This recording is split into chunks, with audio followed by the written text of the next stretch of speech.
Fall asleep to Area 52, the base more secret than Area 51 Chapter 1. The welcome ritual tonight. We journey together into the deepest mysteries of the Nevada desert, where secrets older than Area 51 lie buried beneath shifting sands and starlit silence. Close your eyes now and let your breathing slow to match the ancient rhythm of the desert wind. Feel your body sinking deeper into comfort, as if the earth itself is welcoming you home. Take a breath in through your nose for 4 gentle counts. 1, 2, 3, 4. Hold that breath for just a moment, like holding a secret. Now release it slowly through your mouth, letting all the day's concerns drift away like tumbleweeds in the twilight breeze. Your shoulders are relaxing, your jaw is softening. Each exhale carries you deeper into this peaceful state. Let's breathe together once more. Inhale the cool desert air, scented with sage and mystery. Hold. And exhale completely, feeling your entire body melting into tranquil stillness. One final breath now, drawing in the infinite calm of the night sky. Pause. And release everything, surrendering to the gentle pull of sleep that calls to you like distant stars. Tonight, you are perfectly safe in this cocoon of comfort you've created. The soft surface beneath you becomes a magic carpet that will carry you across landscapes of wonder. The darkness around you transforms into a protective embrace, wrapping you in the same velvety blackness that blankets the hidden valleys of Nevada. Somewhere beyond the famous fences of Area 51, deeper in the desert than most maps dare to show, lies Area 52. It's a place where the line between reality and dreams blurs like heat shimmer on distant mountains. Tonight, we'll discover its secrets together, each revelation drawing you deeper into the most restorative sleep you've ever known. Let the mystery begin to unfold as your consciousness drifts like a feather on the wind. Chapter 2. The Desert's Embrace. The year is 1987, and the world feels balanced on the edge of tomorrow. MTV plays synthesized dreams through television screens, while above, satellites trace silver lines across night skies that still hold secrets. In the high desert of Nevada, where the air tastes of copper and ancient stones, spring arrives wearing a coat of purple lupin and Indian paintbrush.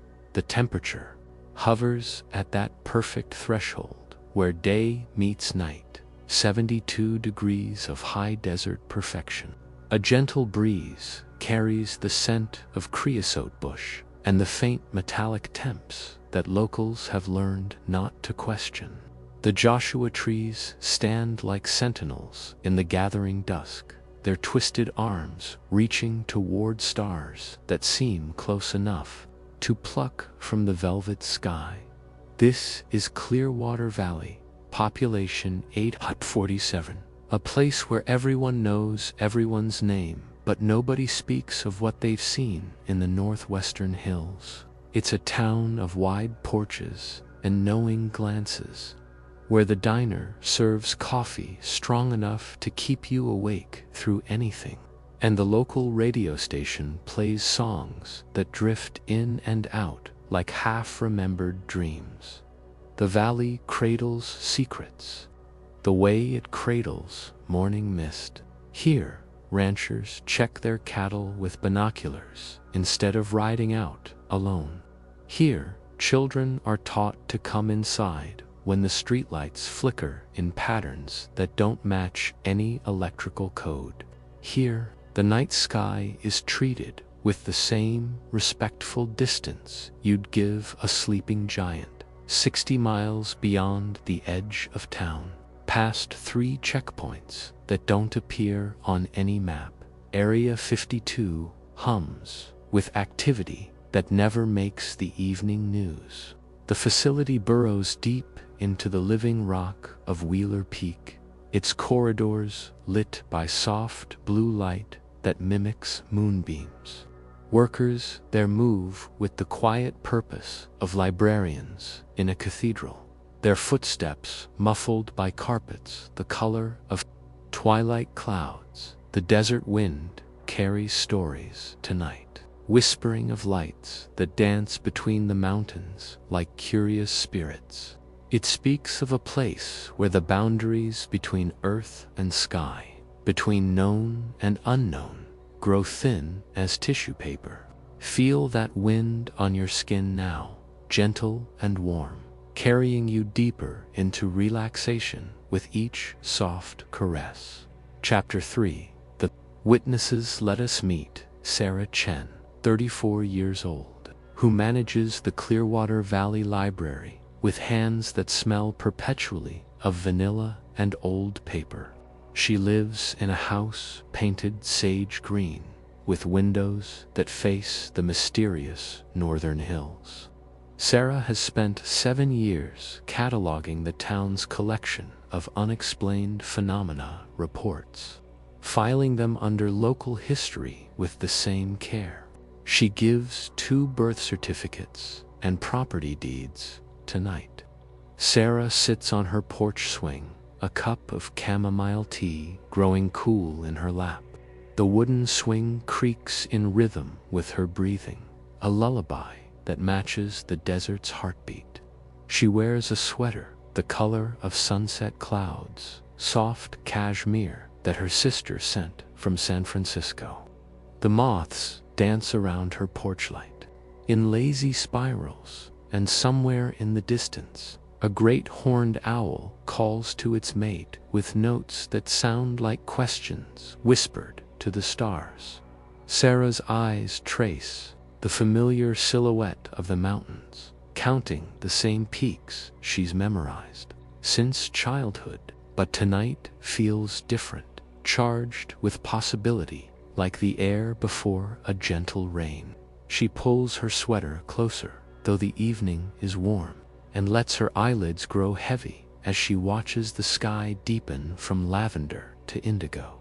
Now meet Miguel Rodriguez, 41, whose weathered hands know every wrench in his garage and every bolt in the engines he heals. Miguel came to Clearwater Valley 15 years ago, drawn by the silence and the way the stars here shine without interference.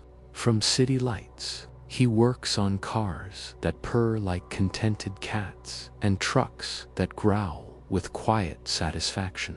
His garage smells of honest oil and the coffee he brews thick as desert sand. Miguel is closing up shop now, rolling down the metal door with the slow deliberation of someone who has learned to notice everything. He pauses to light a cigarette, though he promised his daughter he'd quit. The flame of his lighter illuminates eyes that have seen things he's never found words for. Above him, the first stars appear like pinpricks in velvet, and he exhales smoke that dissipates into the vast desert air. The gravel under his boots sounds like rainfall as he walks home to the small house, where his wife Maria waits with dinner warming in the oven. Their windows glow golden against the growing darkness, a beacon of human warmth in the enormous landscape. Miguel moves with the steady pace of a man at peace with mystery, his footsteps keeping time with the evening's rhythm. Let us visit Eleanor Hartwell, 78, whose memories stretch back to when this valley knew different secrets. She sits in her kitchen that smells of cinnamon and decades of Sunday dinners, her fingers tracing patterns on a tablecloth her grandmother embroidered with tiny desert flowers. The house around her settles with small sounds, wood expanding and contracting in the temperature's gentle shift. A symphony only the oldest houses know how to play. Eleanor's eyes are the color of sage after rain, and they hold the accumulated wisdom of watching seasons change for nearly 8 decades.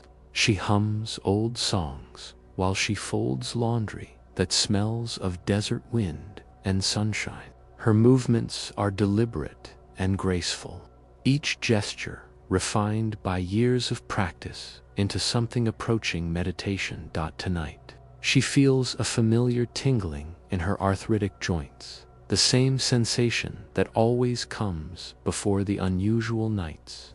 She makes herself a cup of milk heated with honey and a dash of brandy, her nighttime ritual for occasions when the sky seems to be holding its breath. The liquid warms her throat and settles in her stomach like a gentle blessing. Finally, we meet David Park, 26, newest resident of Clearwater Valley. Here to teach 3rd grade at the elementary school, where the children draw pictures of their dreams with crayons that capture colors not found in nature's standard palette. David moved here from Phoenix, trading urban chaos for desert silence and finding the exchange more profound than he'd expected. David sits on his small apartment's balcony, grading papers by the light of a lamp that attracts moths like small prayers. His students' artwork covers his coffee table, desert landscapes populated with fantastic creatures, family portraits that include mysterious extra figures, crayon drawings of lights dancing in nighttime skies. The children draw what they see. He's learned, and what they see is often beautiful beyond explanation. He sips tea from a mug his mother gave him, ceramic glazed the color of summer clouds. The tea tastes of mint grown in the school garden, where the children tend plants with the solemnity of junior botanists. David's breathing slows as the evening deepens, his mind settling into the peaceful rhythm that the desert teaches to those who listen carefully enough. Chapter 4. The approaching night. The sun disappears behind Lone Mountain like a gold coin slipping into a deep pocket, leaving the sky painted in shades that have no names. Rose gold melts into lavender, lavender deepens to purple, purple surrenders to the blue-black of approaching night. The first bats emerge from their desert caves, their flight patterns erratic and joyful against the darkening canvas. Temperature drops 5 degrees in 10 minutes. The desert's nightly exhalation after a day of holding its breath. The air becomes silk against the skin, carrying scents of night blooming cereus and the ozone smell that precedes mystery. Coyotes begin their evening conversations from distant hills, their voices weaving harmonies that speak of wildness preserved. In an increasingly tame world, Sarah's porch light flickers once, twice, then steadies into a warm glow that draws more moths to their ancient dance. She notices the pattern, but doesn't think to worry. Lights have their own language here, and this feels like a greeting rather than a warning. Her tea has gone cold, but the porcelain still holds enough warmth to comfort her hands. Now folded around the cup like prayer, Miguel's garage thermometer drops another degree, the metal contracting with tiny pings that sound like distant wind chimes. He locks his tools away with extra care tonight, arranging them with the precision of someone preparing for something important. The radio in his shop, usually tuned to classic rock, produces only static, filled with whispers that might be voices or might be wind across distant microphones. Eleanor's house settles more deeply into its foundations, the old wood speaking in creaks and sighs that form a conversation spanning decades. She turns off all her lights except the small lamp by her favorite chair, the one that casts shadows like friendly ghosts across walls painted the color of desert sand. Her milk and honey sits warming in her hands while she watches through windows that frame the northern mountains like picture postcards from another world. David's apartment, building experiences, a power fluctuation that dims the lights in a wave from bottom to top. Like a building taking a deep, slow breath, his papers flutter in a breeze that has no source, and the children's drawings seem to shift slightly in the changing light. He doesn't notice consciously, but his body relaxes further into his chair, as if responding to some unheard lullaby. The desert's nocturnal creatures begin their nightly preparations, following instincts older than human memory. Kit foxes emerge from dens to sniff air that tastes different tonight, charged with possibilities. Kangaroo rats pause in their foraging to sit motionless, ears tuned to frequencies beyond human hearing.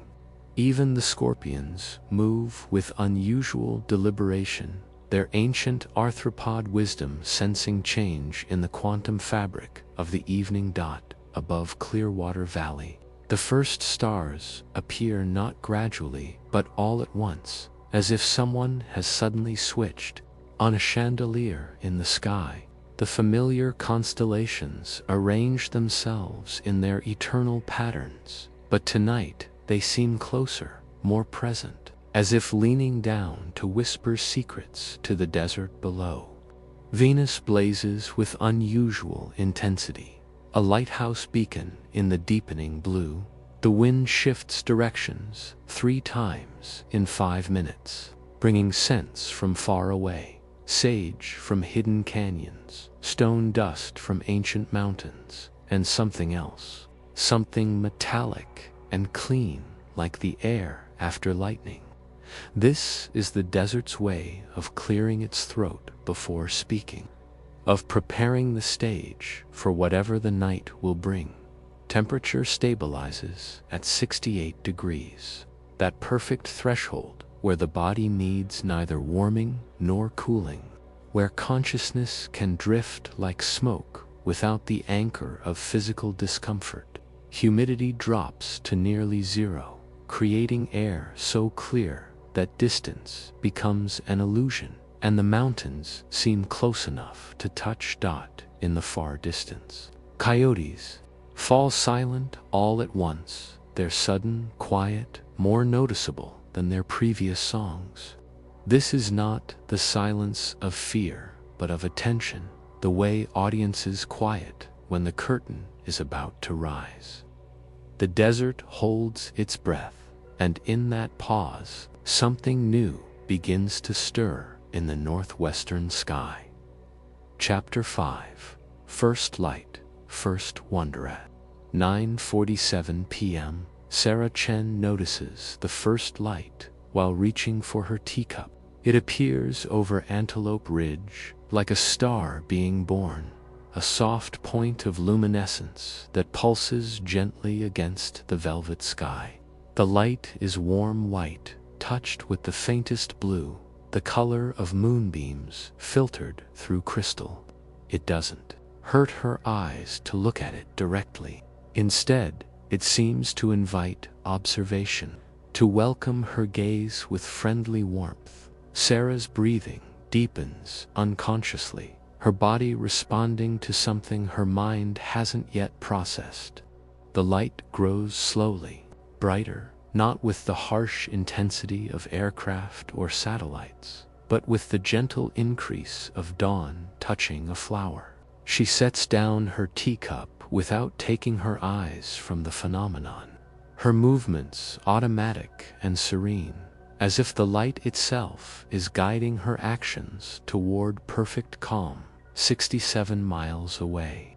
In a monitoring station buried beneath Wheeler, Peak technician James Morrison watches similar lights appear on screens that have been silent for months. The displays show electromagnetic signatures unlike anything in his manuals, patterns that pulse like heartbeats or breathing.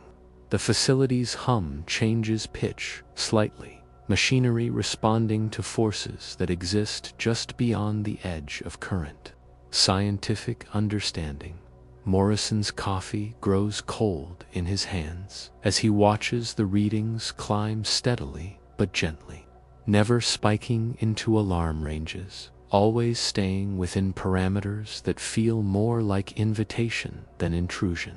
He thinks of his daughter's music box, the way it plays melodies that seem to come from somewhere beyond the mechanical springs and pins. The comparison makes him smile despite his training to remain objective. Miguel Rodriguez sees the second light from his kitchen window while washing his dinner dishes. This one appears over Devil's Backbone, a ridge that locals claim holds caves that echo with sounds like distant conversation. The light dances slightly, not with random movement, but with purpose, like a conductor's baton, keeping time to music played in frequencies beyond human hearing. His wife Maria joins him at the window, her hand finding his shoulder with the unconscious grace of 30-year marriage. They stand together without speaking, watching the light perform what can only be described as choreography across the mountain peaks. The warm water in the sink continues running, forgotten, its sound mixing with their synchronized breathing to create a domestic symphony beneath the larger mystery unfolding above. Eleanor Hartwell observes the third light from her bedroom window, where she's preparing for sleep by braiding her silver hair into the loose plait she's worn for 40 years. This light emerges from behind Ghost Mesa, rising slowly like a balloon filled with captured starlight. It moves with dignity, this light, with the unhurried pace of something that has all the time in the universe. Eleanor's hands continue their nightly ritual, muscle memory allowing her to braid without taking her eyes from the window. The rhythm of her movements matches something in the light's behavior, a pattern that speaks to the part of her mind that remembers being 7 years old and believing the world was made entirely of magic and wonder. David Park discovers the lights while stepping onto his balcony for fresh air before bed. All three are visible from his position, forming a loose triangle above the valley's rim. They pulse in sequence now, not quite synchronized, but following a pattern that his teacher's mind recognizes as intentional.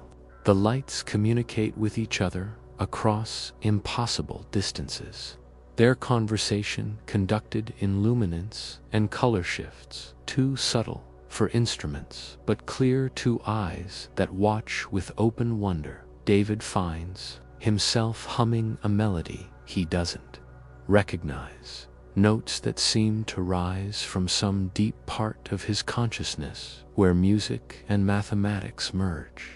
The tune matches the light's rhythm, and he realizes he's been humming it for several minutes without conscious decision.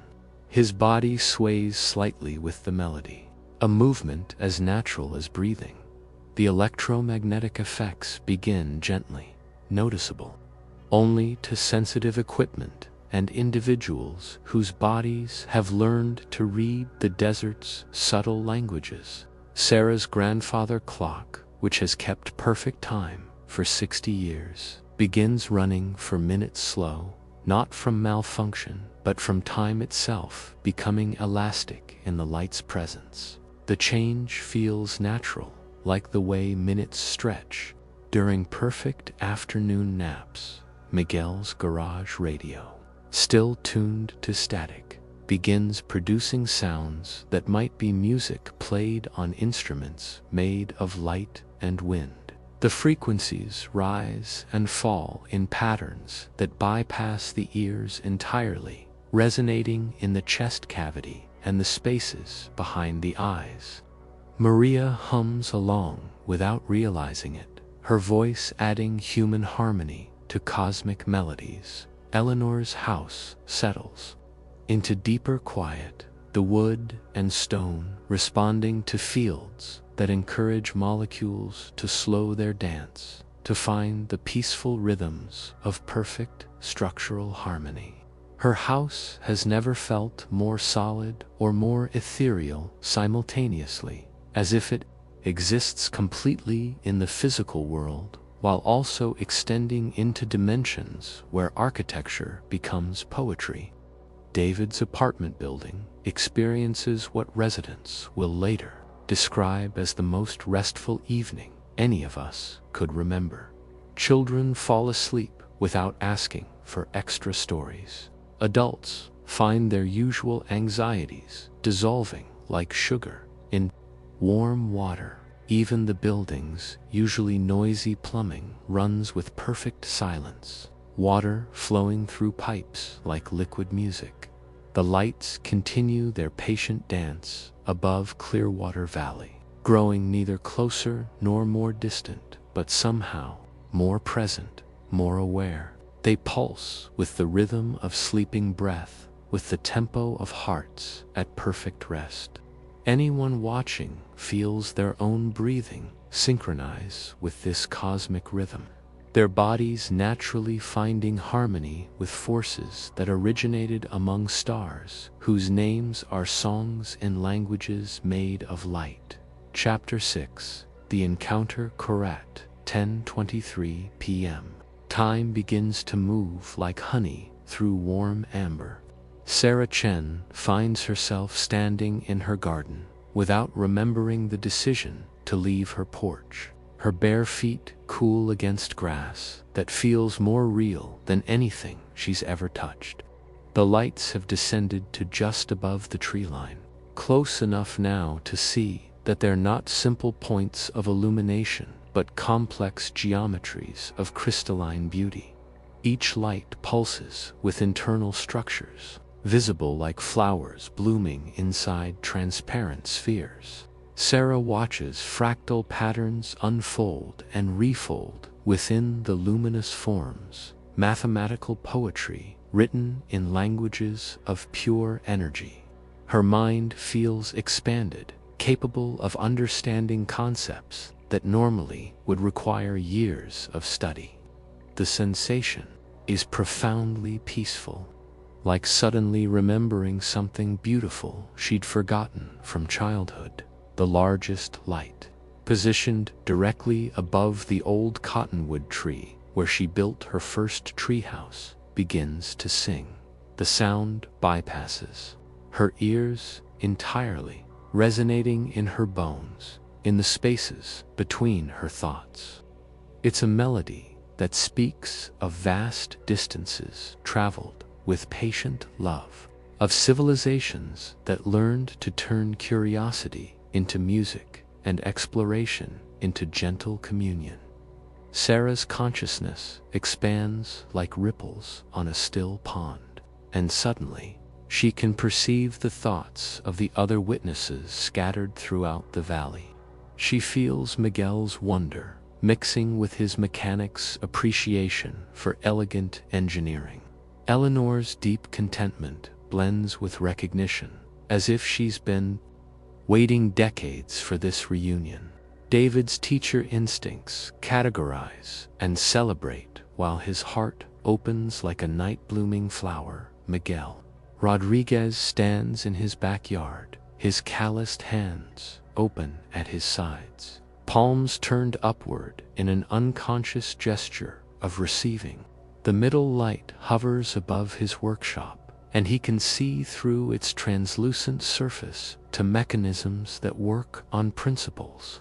His engineering mind finds both foreign and familiar. Gears made of crystallized time mesh with circuits of woven starlight, all powered by something that might be called love, if love could be converted into propulsion.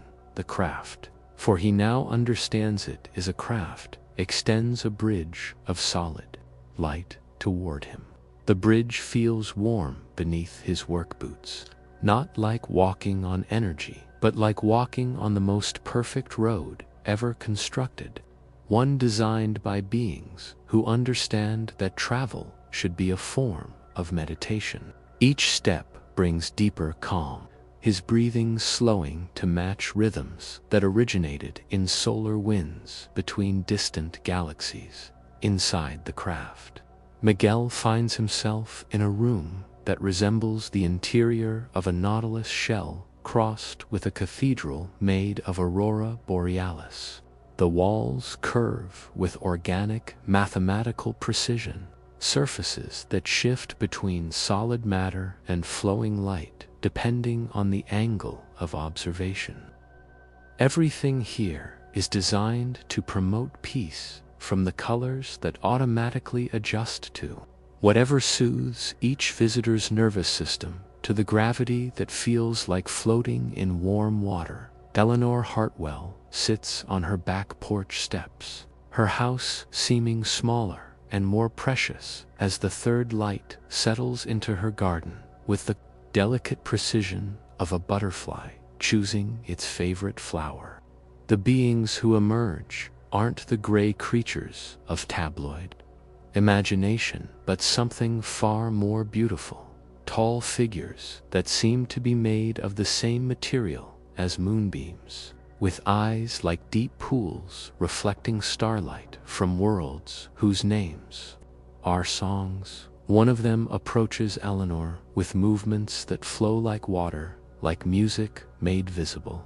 When it extends what might be called a hand, she recognizes the gesture as an invitation rather than a command. The touch, when she accepts it, feels like the warmth of her grandmother's hands during childhood illness, like every moment of comfort she's ever known distilled into pure sensation. They communicate without words, sharing images and emotions directly. Eleanor sees herself as they see her, a beautiful accumulation of experiences and wisdom, a library of human stories written in the language of a life fully lived.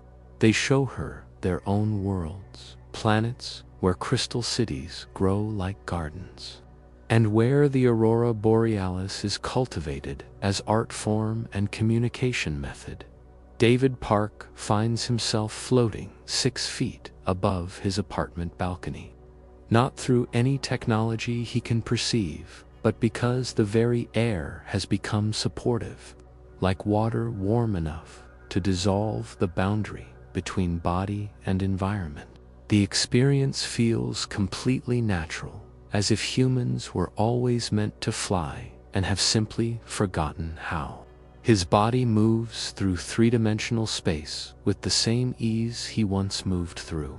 Childhood dreams dot the beings around him.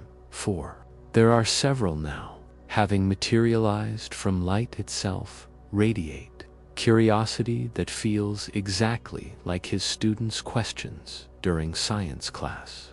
They're explorers and teachers, he realizes. Beings who have turned the entire universe into a classroom where every species, every world, every form of consciousness contributes unique lessons to an ever-expanding curriculum of wonder. They show him star maps that are also musical compositions, navigation charts that sing the distances between worlds. They demonstrate technologies that work by harmonizing with natural forces rather than opposing them, showing him how their craft moves by becoming friends with gravity, with time, with the fabric of space itself. Every revelation brings deeper tranquility, as if understanding the universe's true nature is the most restful thing possible.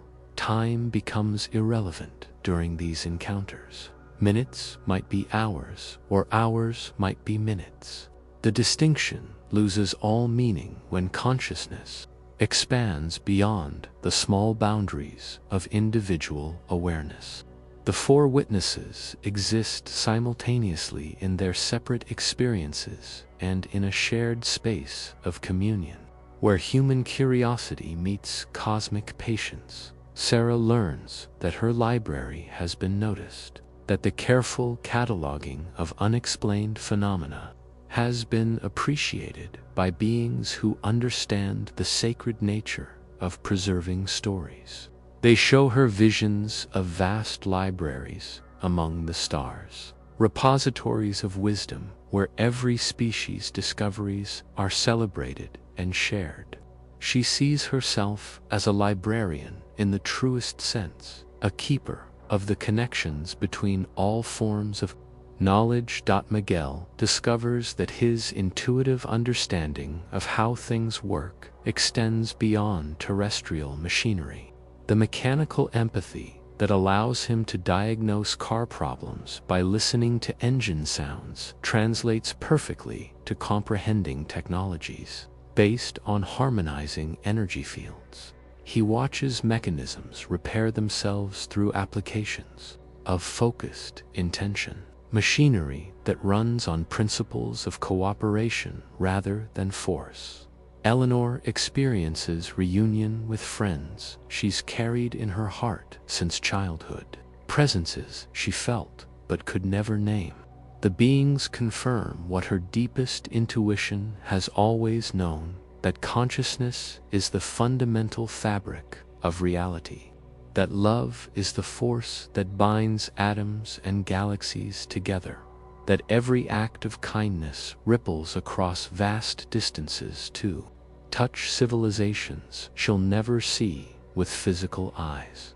David receives downloads of teaching methods that work by inspiring rather than instructing, educational techniques that help students discover they already contain all the wisdom they need. He sees classrooms where learning happens through play, through wonder, through the kind of questioning that transforms both teacher and student. The beings show him that his work with children is part of a universal project of nurturing consciousness wherever it blooms. Throughout these encounters, the witnesses feel no fear, no discomfort, no sense of violation or intrusion.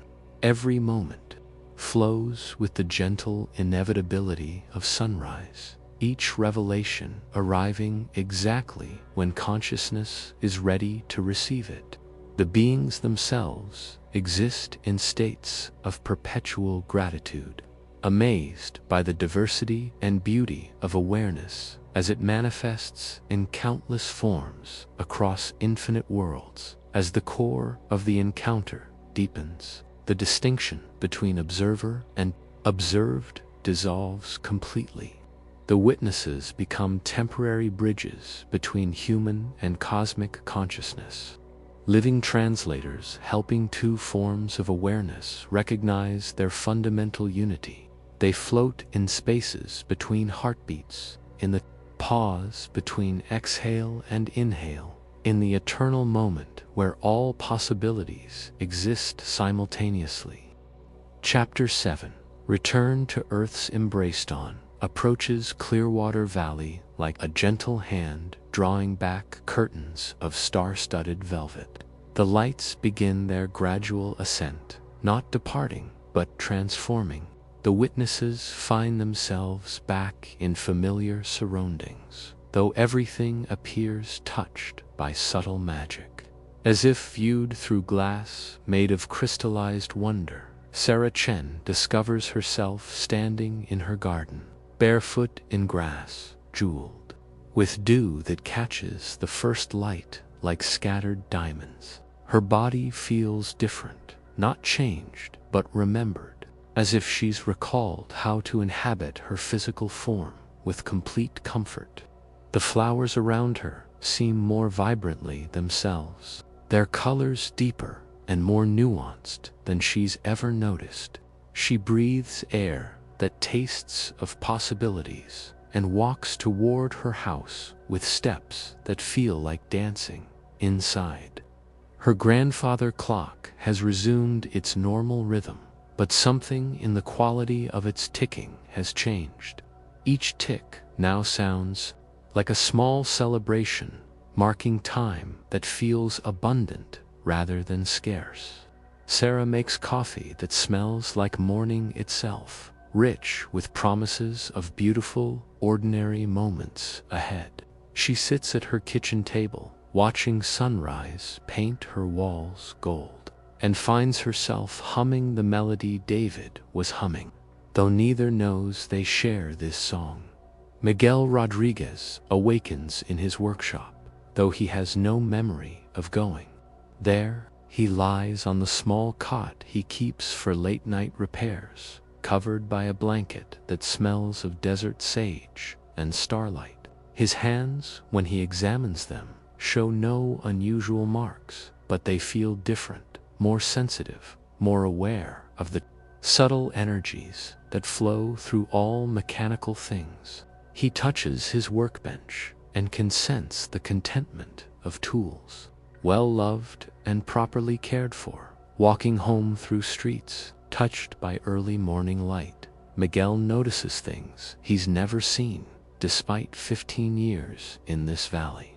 The way shadows fall in perfect geometric patterns, the small flowers growing in sidewalk cracks, their petals designed with mathematical precision that rivals any engine he's ever repaired. His house, when he reaches it, glows with inhabited warmth, and Maria greets him at the door as if she's been expecting him.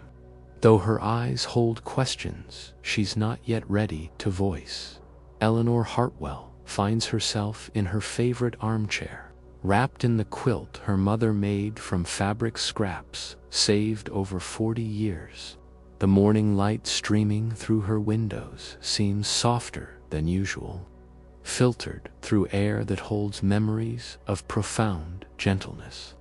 Her arthritic joints feel better than they have in months, not cured but comforted, as if the very cells of her body have been reminded how to work in harmony rather than opposition.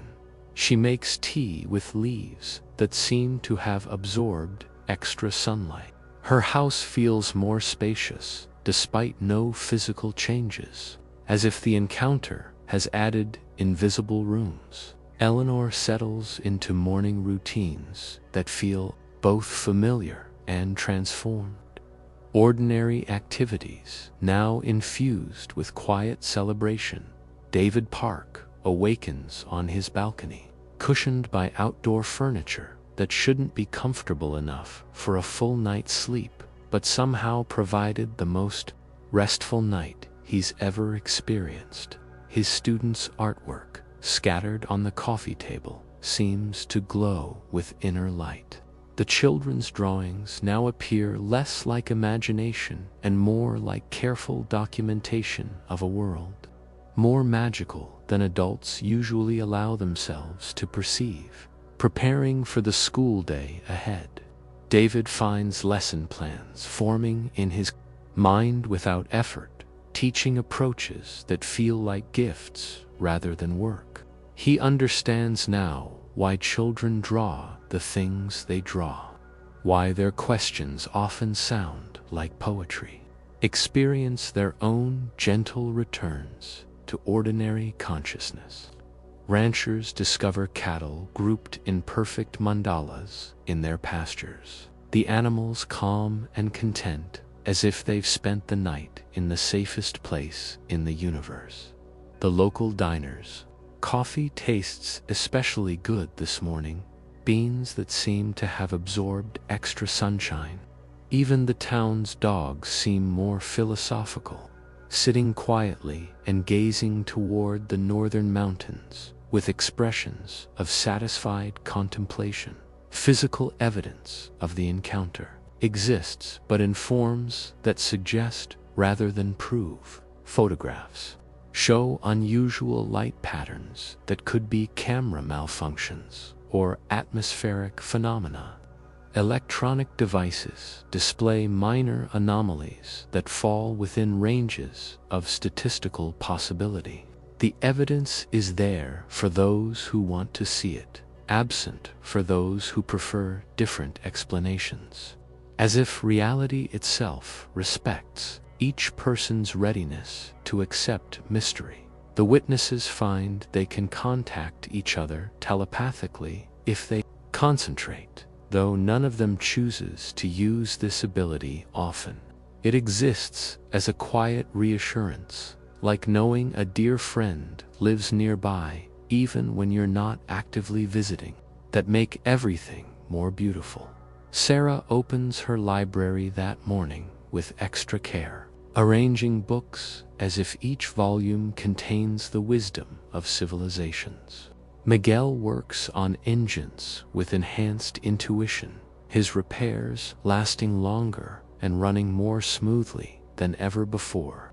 Eleanor tends her garden with hands that seem to know exactly what each plant needs. David teaches his students with patience that feels infinite, understanding that every question they ask helps the universe know itself better.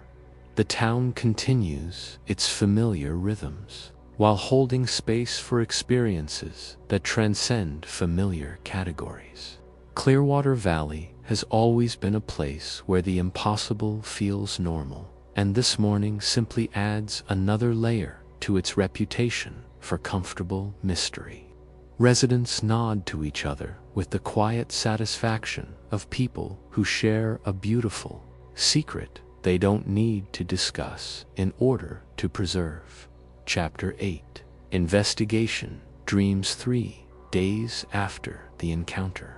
Agent Patricia Hayes arrives in Clearwater Valley driving a rental car the color of storm clouds. Her government credentials as ordinary as her appearance suggests. She checks into the Desert Rose Motel, room 14, with luggage containing instruments designed to measure things that officially don't exist. Agent Hayes has investigated 47 similar reports over 12 years, and she approaches each case with the methodical patience of someone collecting pieces of an enormous puzzle.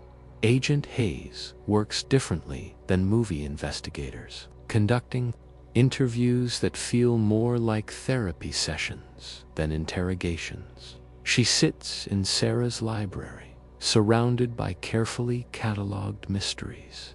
Her voice carries the gentle authority of someone who has learned to listen for truth in the spaces between words. If recounting a beautiful dream, her words flowing with unusual poetry as she explains experiences that have no adequate vocabulary. Agent Hayes records everything but also takes notes in personal shorthand.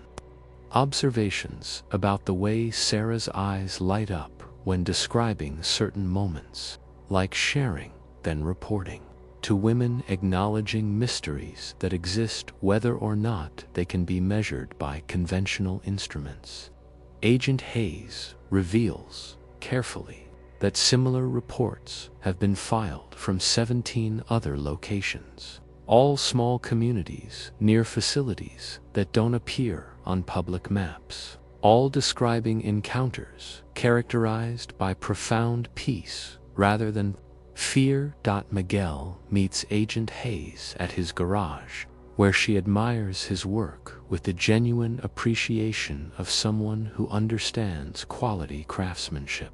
She asks technical questions about the electromagnetic effects he observed, taking notes that suggest familiarity with similar phenomena. Miguel demonstrates the enhanced sensitivity he's noticed in his hands, diagnosing problems in her rental car that haven't yet manifested as symptoms. Their conversation flows naturally from testimony to discussion of the broader implications.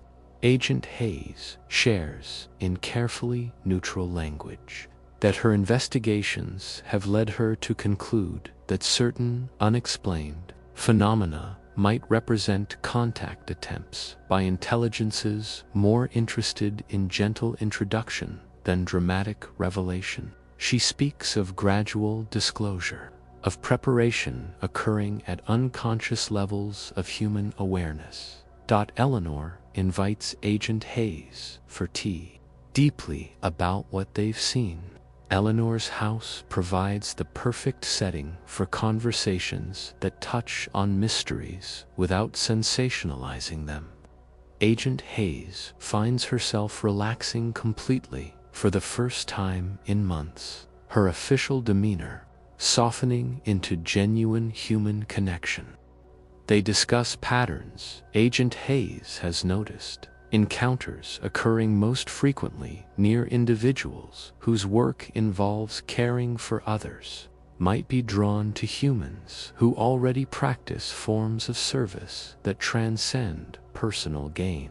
The conversation continues past sunset. Two guardians of different kinds of secrets finding unexpected friendship. David's interview takes place in his classroom after school hours. Professional interest.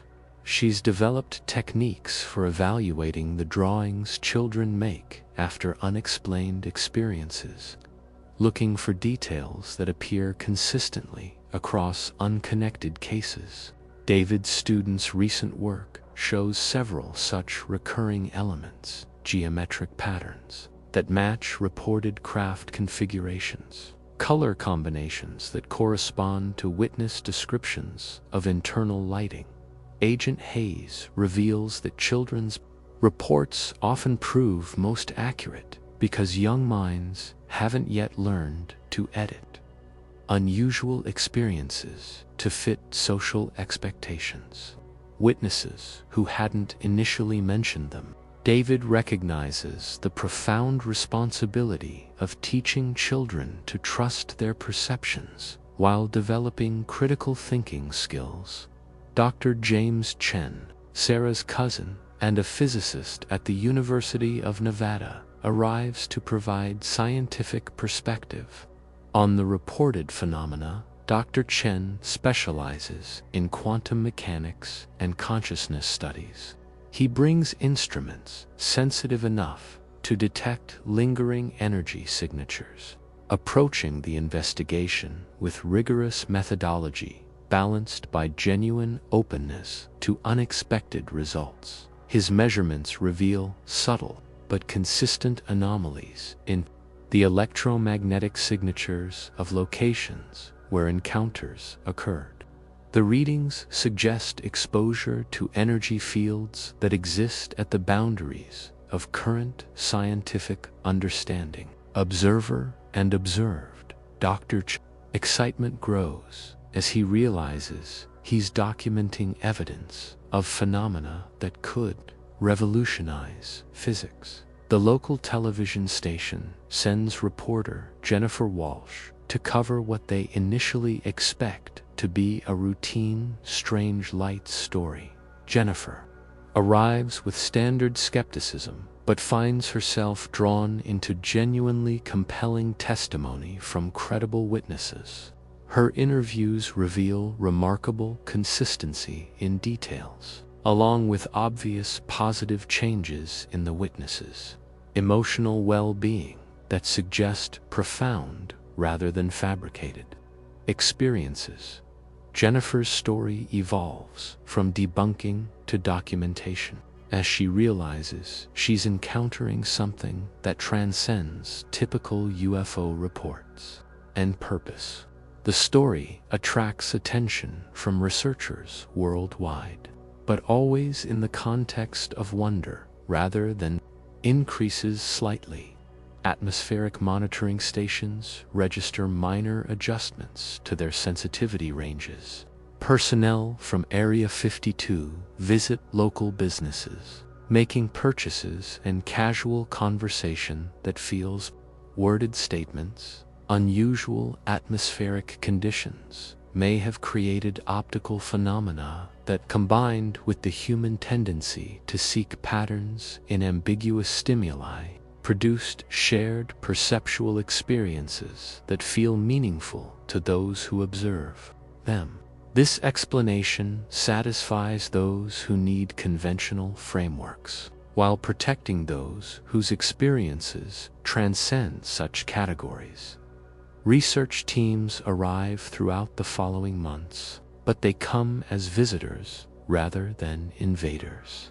Scientists, anthropologists, and consciousness researchers conduct studies with full community consent. The investigation becomes a model for how unexplained phenomena can be studied respectfully, without sensationalizing or dismissing experiences that don't fit standard paradigms. Dr. Elena Vasquez, a consciousness researcher from Stanford, establishes a temporary research station in Clearwater Valley to study the long-term effects of what she terms transformative anomalous experiences. Her work reveals measurable improvements in community mental health, educational outcomes, and social cohesion following the encounters, suggesting that contact with unexplained phenomena can produce lasting positive changes when approached without fear. Chapter 9. Deeper Mysteries 6 months after the encounter.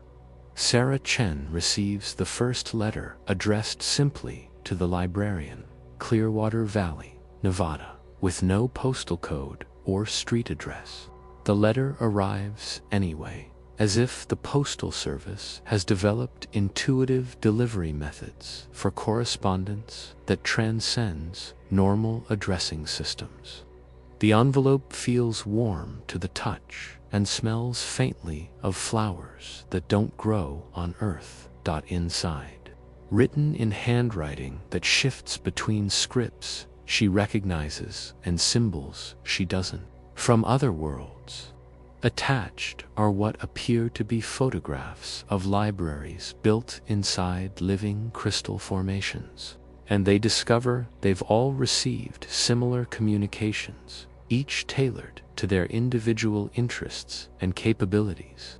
Miguel gets technical diagrams for engines that run on principles of harmonic resonance. Eleanor receives recipes for medicines made from plants that grow in higher dimensional gardens. David finds lesson plans for teaching mathematics through music and art, educational approaches that help students discover cosmic principles through creative expression. The messages arrive regularly but unpredictably, always when the recipients most need inspiration or guidance.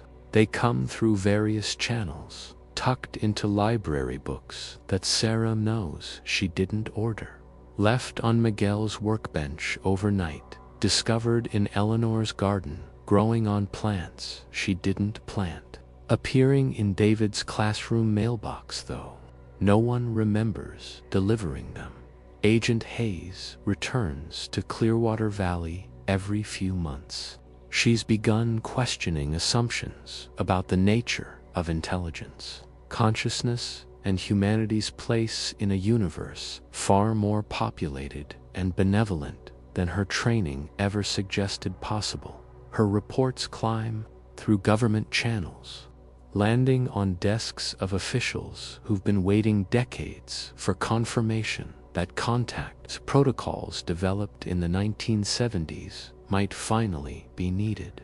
These protocols emphasize gradual introduction, cultural preparation, and respect for human autonomy in determining the pace of wider disclosure. The Clearwater Valley encounters become a case study in successful first contact procedures. Dr. James Chen publishes papers in quantum physics, journals describing energy signatures that suggest interaction between consciousness and fundamental forces in ways that classical physics can't explain. His work attracts attention from researchers worldwide, leading to the formation of a new scientific discipline, applied consciousness physics. Elementary continue producing artwork that serves as inadvertent documentation of ongoing subtle contact. Their drawings show increasing sophistication in depicting technologies and beings that exist beyond normal sensory experience.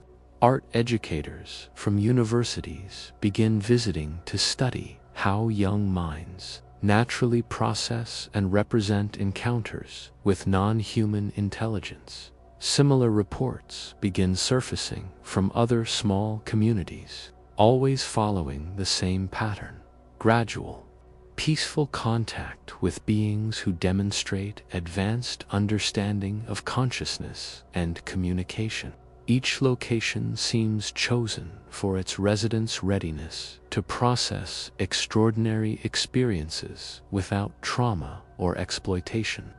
A network of contact sites emerges across the globe, connected by shared experiences rather than organized communication. Eleanor Hartwell becomes an unofficial counselor for individuals from other locations who've had similar encounters. Her house develops a reputation as a place where people can discuss impossible experiences without judgment or sensationalism.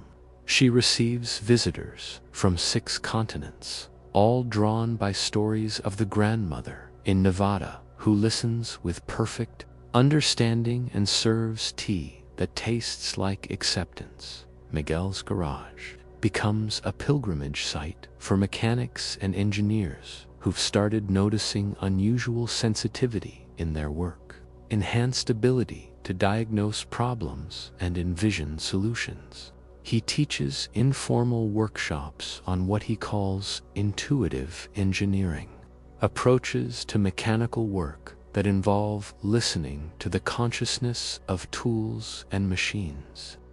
David's teaching methods spread to schools nationwide as educators discover that children learn faster and retain more when lessons incorporate wonder, music, and respect for the mysterious aspects of existence. His students consistently score higher on both standardized tests and creativity assessments, suggesting that acknowledging mystery enhances rather than diminishes analytical thinking.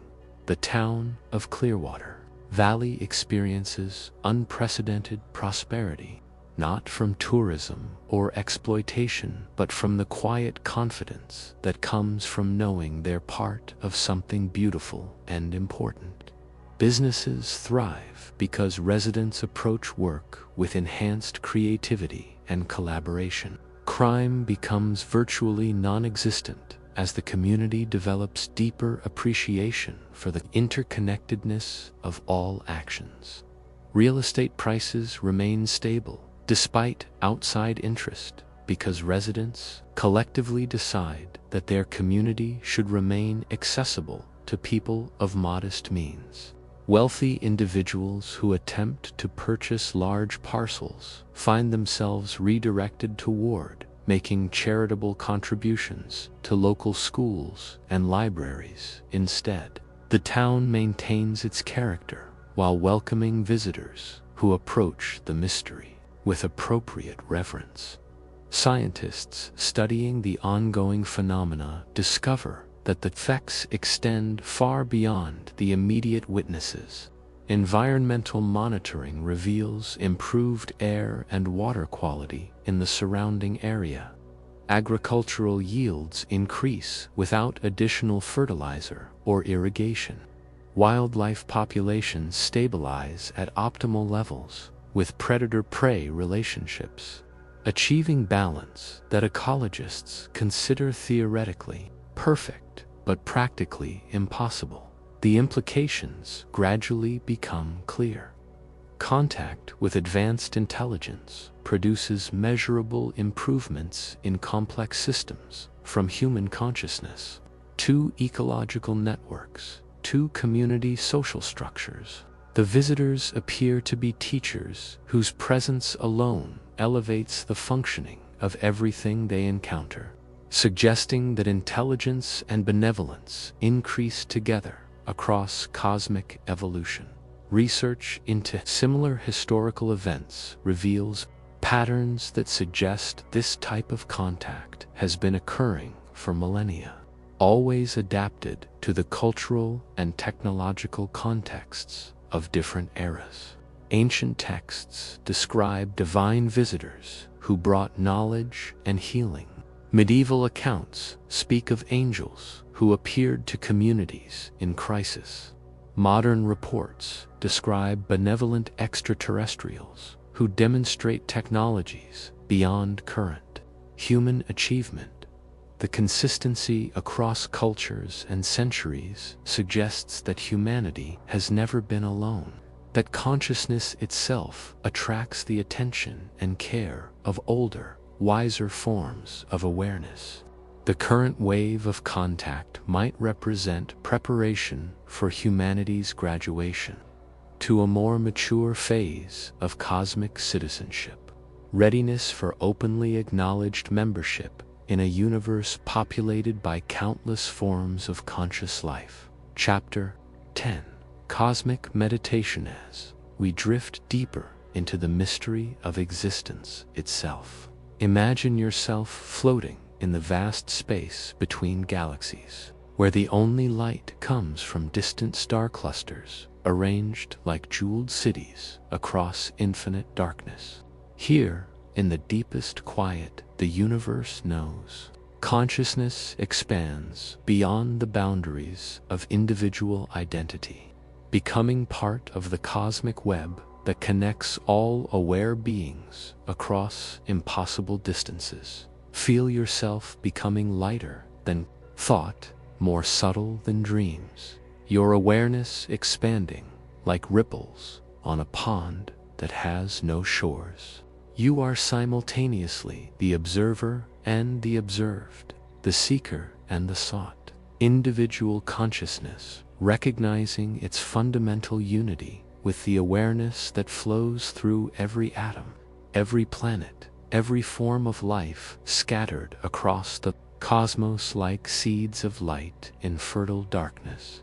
The beings who visited Clearwater Valley exist in this expanded state naturally, their consciousness as vast as solar systems, yet as gentle as morning dew. They move through dimensions that exist between the spaces of normal reality, traveling not through space, but through the connections that link all conscious entities in webs of mutual recognition and care.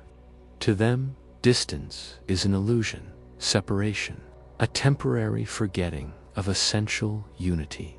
Breathe now with the rhythm of pulsars, those cosmic lighthouses whose signals have been keeping time since before Earth formed.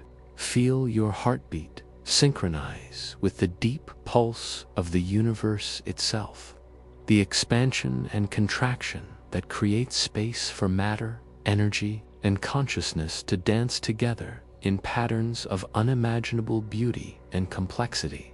You are floating among nebulae where new stars are born from clouds of cosmic dust that shimmer with colors beyond the spectrum visible to human eyes. Each stellar birth is a celebration, matter and energy achieving new forms of organization that will eventually support planets, ecosystems, and new expressions of consciousness.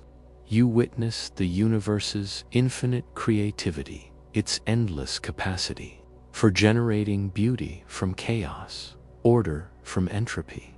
The visitors to Earth represent just one branch of a vast family tree of consciousness that extends across cosmic time and space.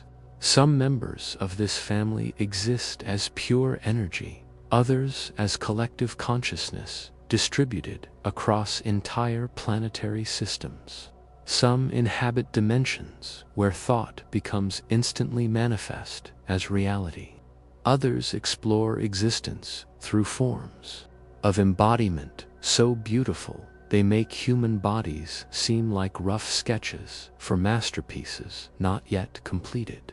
All forms of consciousness, regardless of their level of development or mode of existence, share certain fundamental characteristics: curiosity about other forms of awareness, desire to learn and grow through experience, and natural tendency toward cooperation and care.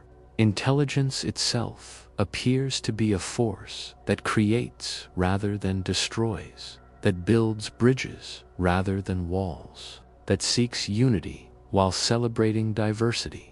Feel yourself expanding further, your awareness encompassing entire galaxies where billions of worlds host countless experiments in consciousness. Some planets nurture beings who experience reality primarily through music, their civilizations organized around harmonic principles that create technology through sound. Others support life forms that exist primarily as mathematical equations, finding ecstasy in the elegance of perfectly balanced formulas. On worlds orbiting binary stars, consciousness has evolved to perceive reality in dual aspects simultaneously. Beings who exist equally in multiple dimensions and find human linear thinking charmingly quaint. In systems where gravity works differently, life has developed that floats permanently in atmospheric layers, creating cities of living cloud that migrate with seasonal patterns of stellar radiation. The diversity of conscious life defies imagination. Yet all forms share the same fundamental drive toward understanding, growth, and connection.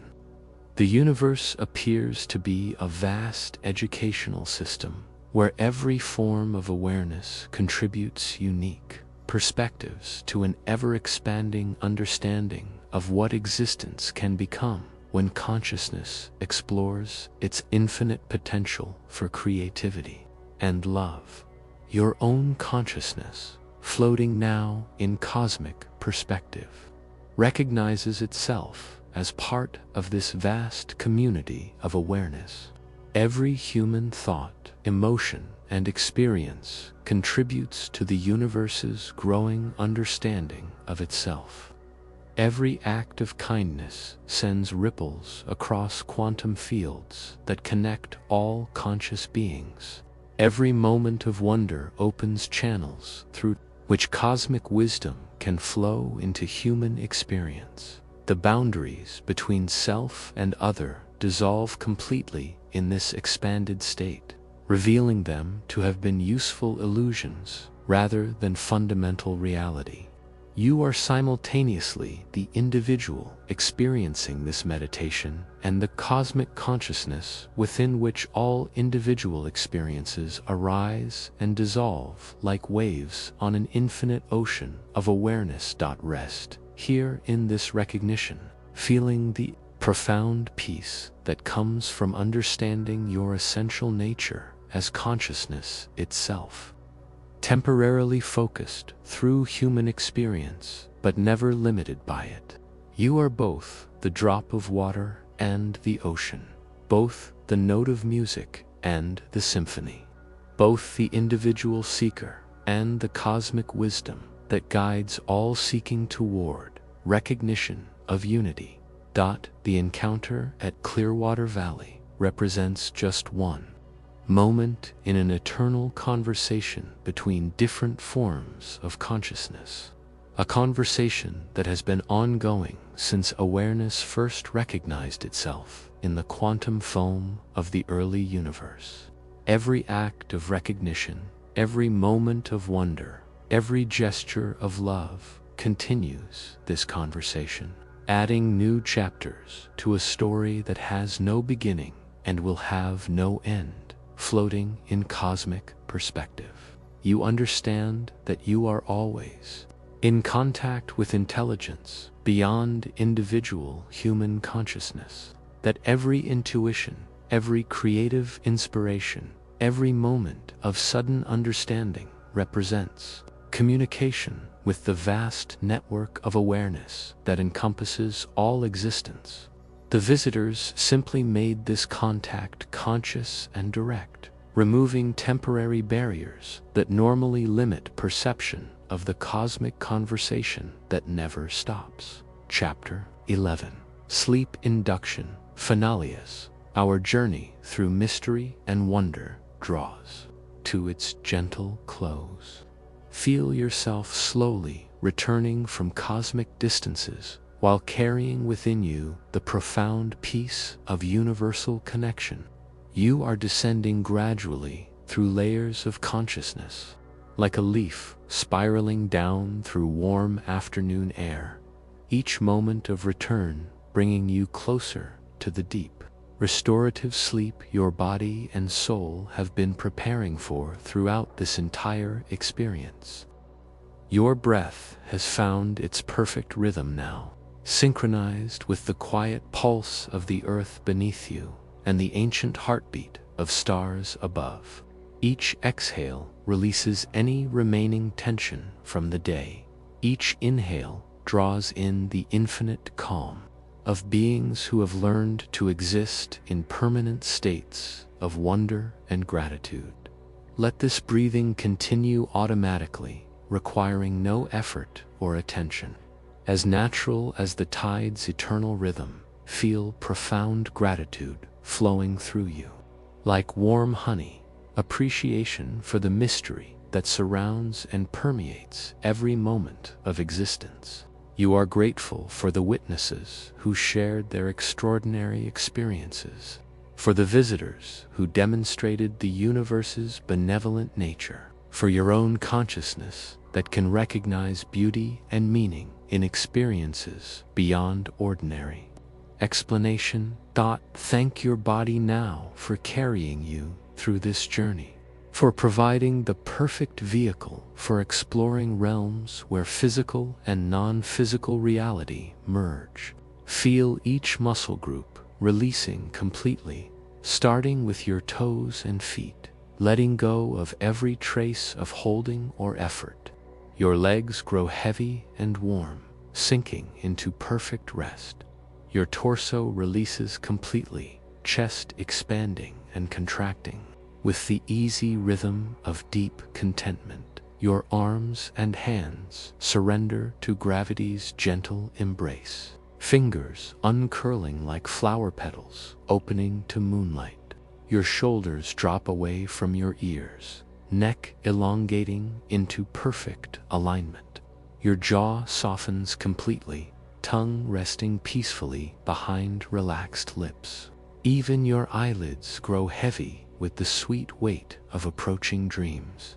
Let your mind now release its grip on the day's thoughts, allowing ideas and concerns to drift away like clouds dissolving into twilight sky. You have no responsibilities in this moment except to rest, to dream, to allow consciousness to explore the vast territories that become accessible only in sleep's profound surrender. Your breathing slows naturally, each cycle deeper and more peaceful than the last. Your heartbeat settles into the steady rhythm that will carry you safely through the night's restorative journey. Your entire nervous system relaxes into the trust that sleep brings, the ancient wisdom that knows rest is consciousness's way of integrating experience and preparing for tomorrow's adventures. The boundary between waking and sleeping dissolves. As gently as mist rising from warm water, you float in the threshold state where dreams begin to shimmer at the edges of awareness, where the logical mind steps aside to let deeper forms of knowing emerge. Here, in this liminal space, healing happens automatically. Creativity flows without effort, and consciousness explores territories that daylight thinking cannot reach. You are held safely in the same benevolent presence that embraces the entire universe, the aware space within which all experiences arise and dissolve. Whether you dream of visiting distant worlds or simply rest in peaceful darkness. You are perfectly supported, perfectly safe, perfectly loved by the intelligence that manifests as everything from galaxies to morning flowers to the sweet sensation of comfortable sheets against relaxed skin. Sleep comes now like the gentlest friend, requiring no effort or invitation, simply arriving as naturally as sunset follows day. Your last conscious thoughts dissolve into gratitude for this journey we've shared, for the mystery that makes existence beautiful, for the profound rest that allows consciousness to renew itself each night in preparation for whatever wonders tomorrow might bring. Rest now in perfect peace, carried by the same cosmic currents that guide planets in their orbits and help flowers know which way to face the sun. Sleep deeply, dream beautifully, and know that you are always connected to the vast community of consciousness that includes every star, every world, every being who has ever wondered at the mystery of existing in such an impossibly beautiful universe. The silence that follows is filled with infinite love, infinite peace, infinite dreams waiting to unfold in the gentle darkness of perfect rest. Sleep well, dream deep, and wake whenever you're ready, refreshed and renewed, carrying within you always the memory of this night's journey into the heart of cosmic mystery.